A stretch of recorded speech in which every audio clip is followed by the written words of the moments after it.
बोलू दे ना तुम्ही साहेब. कशाला रोखताय? तुम्ही तुम्ही बोलू दे ना. हे अशा तुमच्या कायदा वृत्तीमुळे सुव्यवस्थेचं- हे लोक चढले. कायदा लक्षात सुव्यवस्थेचा ठेवा. आम्ही प्रश्न निर्माण होऊ दिलाय का? हे अशा वृत्तीमुळे लोक चढले. याला बोलू पण नाही का? याला शिवी तुम्ही पण करा ना काय नाही कारवाई करायची. करायची ती. आम्ही तुम्हाला आम्हाला सांगून काय आलोय. आम्ही त्याला बोलायचं पण नाही का? हा? नाही पण बोलू दे ना तुम्ही साहेब. कोण ठरवणार? आमच्या लोकांचा राग आहे ना साहेब. तुम्ही ठरवणार का ह्यानी बोलावं त्यांनी बोलावं म्हणून? आमच्या लोकांचा राग तर व्यक्त सर हे साहेब होत होत ना हे अशा लोकांमुळे चढले आम्ही ते त्याला लोकं. कानपडात फोडलं नाही ही त्याची मेहरबानी समजायची आणि त्याची कंपनी फोडली नाही.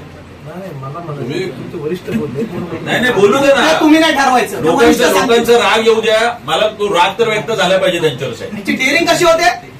त्याला 7 दिवस जाहिरात तो रोज बघतोय स्वतःची जाहिरात. 1 दिवसाचं असतं तर आम्ही समजू शकतो की स्टाफची चूक आहे. त्याला स्वतःला ही जाहिरात माहिती आहे आणि 7 दिवस हा माणूस जाहिरातीनंतर आम्ही येत नाही तोपर्यंत त्याला चूक कळत नाही. बरं अजूनही मनापासून तो दुखावलेलाच आहे. साहेब बोलत असताना मोबाईल वापरतो तो. मोबाईल यूज करतो. यांचे घरामध्ये कानपाड फोडले पाहिजे. तुम्ही 1 दिवस पोलीस आहात रोज नाही आणू नाही शकत. ते आपण आणले तो आपण बोलवलंय. कळलं ना? म्हटलं जाऊ द्या आपल्याला त्याला फोडायचं नाही आज. महाराष्ट्रात येऊन दादागिरी नाही करायची. का आमची लोक येतात इकडे काय करायला येतात का मला त्रास द्यायला येतात का? तो तुम्ही का त्रास देताय? अरे तुम्हाला एवढा बिझनेस करा ना मग तिकडं गुजरातला कशाला इकडे येत आहे?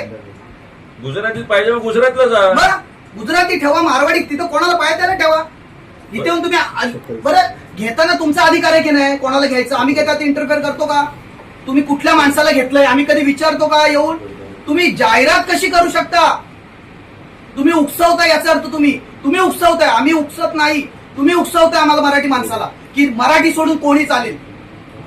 किंवा मराठी चालणार नाही. मराठी चालणार नाही. हिंदी चालेल याला एक वेळ.